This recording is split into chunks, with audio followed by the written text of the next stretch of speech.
गांव के नवीन bus stand का हुआ भूमि पूजन। 3 करोड़ 80 लाख की लागत से बनेगा नवीन बस स्टैंड। 3 करोड़ 80 लाख की लागत से बनने वाली नौगांव की नवीन बस स्टैंड का भूमि पूजन क्षेत्रीय विधायक कामाख्या प्रताप सिंह टीका राजा के कर कमलों से संपन्न हुआ। इस अवसर पर पूर्व मंत्री मानवेंद्र सिंह भंवर राजा, पूर्व नपाध्यक्ष अंजुल सक्सेना, नगर पालिका अनूप तिवारी, उपाध्यक्ष दौलत तिवारी, तहसीलदार रंजना यादव, सीएमओ नीतू सिंह, उपयंती आलोक जायसवाल, पार्षदगण, नगर पालिका कर्मचारी, नगर के गणमान्य नागरिक व पत्रकार बंधु उपस्थित थे। इस अवसर पर विधायक टीका राजा ने कहा कि 3 करोड़ 80 लाख रुपए की लागत से बनने वाला यह नवीन बस स्टैंड आधुनिक रूप से तैयार किया जाएगा, जिसमें सभी सुविधाएं मौजूद होंगी। नगर पालिका अनूप तिवारी ने कहा, नौगांव का यह बस स्टैंड सभी सुविधाओं से लैस होगा तथा इसकी गुणवत्ता पर विशेष ध्यान दिया जाएगा। उन्होंने कहा कि वर्तमान एवं नवीन बस स्टैंड का नाम भी शीघ्र ही परिषद में निर्णय लेकर किया जाएगा।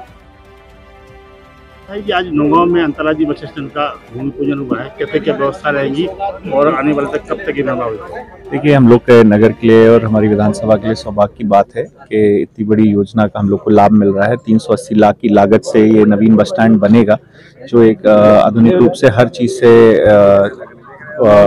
एप्लीकेंट होगा। लाइक अपना प्रतीक्षालय भी होगा, पुलिस चौकी भी होगी, सीसीटीवी कैमरा सहित पार्किंग बसेस की, और इस हिसाब से नए रूप से पूरा जो एक नए जगह पे जैसे बड़े शहरों में भी जो बस स्टैंड आ रहे हैं, उसी रूप से नौगांव को भी उसमें भाग में लिया गया है।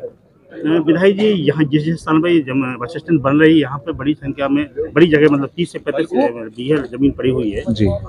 खासकर जिस स्टैंड पे जहाँ पे बनाई उसी का अतिक्रमण हटाया गया है, बाकी जमीन जो है शेष है। तो आने वाले समय में क्योंकि बस स्टैंड बन रही है तो नगर में और भी व्यवस्था होगी, तो इसके लिए क्या? जी बिल्कुल, जैसे कि ये बस स्टैंड अभी अपना आ रहा है, तो जब साल 2 साल में उसके प्लान के हिसाब से जैसे ही कंप्लीट होगा, आगे जो भी योजनाएं आएंगी और उनको हम आसपास यहाँ पे प्लेस कर पाएंगे, तो उस हिसाब से अतिक्रमण भी हटता जाएगा और जो सरकारी भूमि है उसका योजना का लाभ लेते हुए हम लोग को उसको नगर में इंक्लूड करेंगे उस चीज को। जैसे आपके दिमाग में बहुत सारी योजनाएं चल रही है और यहाँ पर पर्याप्त जमीन पड़ी हुई है, जिस हिसाब से कोई गेम्स या कुछ भी बनाना है तो यहाँ भी व्यवस्था बन सकती है, तो क्या? जी, स्पोर्ट्स के हिसाब से हम लोग कल भी देख रहे थे, जैसे वो डाइट का एक जगह वो कैंप लगा हुआ है, तो वहाँ पे भी पर्याप्त जगह है। तो हम लोग सोच रहे थे वहाँ पे हम लोग ट्रैक्स वगैरह का काम में ले सकें, क्योंकि स्टेडियम में पर्याप्त बैडमिंटन कोर्ट हो जाएगा, अभी 2 वॉलीबॉल कोर्ट हो जाएगा, बास्केटबॉल कोर्ट हो जाएगा। क्रिकेट का है तो फुटबॉल, हॉकी का हम लोग मेले के ग्राउंड में सोच रहे थे कि उसको हम मेले के पहले कैसे व्यवस्थित कर सके कि मेला भी प्रभावित ना हो और अपनी रामलीला का भी कार्यक्रम प्रभावित ना हो। तो उस हिसाब से हम लोग जब अगली बैठक होगी नगर पालिका की, तो उस हिसाब से योजना उसकी भी बनाएंगे। 20 साल पहले नौगांव का एक बस स्टैंड, नवीन बस स्टैंड बना हुआ था, जिसका आज तक नामांतरण नहीं हुआ है कि किस नाम से बस स्टैंड जानी है। जो आज वो बस स्टैंड का भूमि पूजन किया है, तो इसका कोई नामांतरण होगा? देखिए, अभी तो नौगांव के नाम से ही जाना जाएगा, फिर परिषद जिस हिसाब से उसको रूपरेखा मिलेगी और तय करेंगे सब लोग, उस हिसाब से जो नगर के लोग चाहेंगे उस हिसाब से चीजें होंगी। नगर के लिए ऐसे मेला है और भी गेम की जमीन की आवश्यकता है, क्योंकि मेले ग्राउंड में लगता है मेला। अब बस स्टैंड बन रही है तो यहाँ मेला भी लग सकता है और बड़ी संख्या में यहाँ पे 30 से 35 बीघा जमीन जो लोग कब्जा किए, तो इस जमीन को कब्जे से मुक्त कराया जाएगा। देखिए, अतिक्रमण के हिसाब से जब भी, वही मैंने आपसे निवेदन किया है, जहाँ जहाँ योजना आती जाएंगी और जमीन की आवश्यकता होगी तो उस हिसाब से जमीनों को अपने उसमें लेके उसको कार्य में लिया जाएगा। बाकी इतने सालों से जहाँ मेला लग रहा है नौगांव का, करीबन आपके 69 सालों से, तो वो नगर के परिषद का एक फैसला है और नगर के लोगों की एक जो सेंट्रल नौगांव में जो चीज वो लगती है, तो अभी के लिए तो वही होगा। फिर आगे जैसी रूपरेखा नगर परिषद में आएगी उस हिसाब से हम कार्य योजना में लेंगे। अध्यक्ष जी, नगर में बड़ी सौगात मिली है, अंतर्राज्यीय बस स्टैंड का भूमि पूजन हुआ है। कैसी क्या बस स्टैंड होगी और क्या व्यवस्था होंगी? पहले तो हम आभार करते हैं पूर्व मुख्यमंत्री आदरणीय शिवराज सिंह चौहान जी का और वर्तमान के हमारे मुख्यमंत्री डॉक्टर मोहन यादव जी का। एक मुख्यमंत्री जी ने घोषणा की थी, दूसरे मुख्यमंत्री ने इसमें पैसा आवंटन किया। इसलिए पहले तो हम अपनी भारत सरकार के, मध्य प्रदेश सरकार के दोनों मुख्यमंत्रियों को बहुत बहुत बधाई और शुभकामनाएं देते हैं, जिन्होंने हमारे नगर नौगांव की इतनी बड़ी चीज को हम लोगों को उपलब्ध कराया है।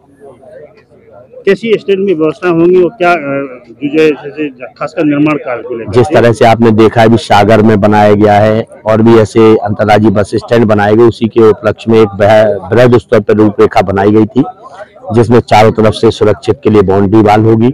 इसके यात्री प्रतीक्षालय होंगे, अलग से विंडो होगी, बसें आगे की अलग, बसें पीछे की अलग है। जो बस जाएगी वो स्टैंड पे अंदर आएगी, बाकी शेष स्थान पीछे होगा। पूरे में फर्शीकरण होगा। इसके साथ साथ यात्री प्रतीक्षालय होगा, पुलिस की चौकी होगी। इस तरह से जो भी आज के युग में चाहिए पड़ता है उस हिसाब से निर्माण कार्य कराया निर्माण जाएगा। कार्य को लेकर के काफी कुछ विवाद आ रहा है कि नगर पालिका के निर्माण कार्य कहीं न कहीं विवादों में रहती है, तो जो नवीन बस स्टैंड बन रही है उसमें निर्माण कार्य का ख्याल रखा जाएगा। अभी जैसे कि हमारे विधायक जी ने भी कहा है, हमने भी कहा है, मेन चीज इस बार जो होगी, क्योंकि ये वर्षों के लिए होते हैं ये काम, इसलिए सबसे पहले गुणवत्ता पर विशेष ध्यान दिया जाएगा ताकि जो भी निर्माण कार्य हो आगामी कई वर्षों तक यथावत रहे। इसलिए पहली प्राथमिकता होगी निर्माण कार्य की गुणवत्ता। 20 साल पहले नौगांव की बस स्टैंड बनी थी, जो नौगांव के बस स्टैंड के अंदर है, उसका आज तक नामांकन नहीं हुआ। नाम जैसे नहीं किया गया, तो आने वाले बस स्टैंड के नाम होगा कि नहीं होगा? जैसे कि पूर्व पार्षद में बहुत से पूर्व पार्षद जी लोग थे, ये अलग अलग से सुझाव देते हैं। कायदे से तो इन लोगों का फर्ज बनता था कि इन्हें पूर्व पार्षद में उसका नामकरण करना चाहिए था। अब आप लोगों के द्वारा संज्ञान में लाए तो हमने अभी अपने इंजीनियर से पूछा कि आखिर ये अनियमितताएं कैसे रही हैं, क्यों नामांकन नहीं हुआ है।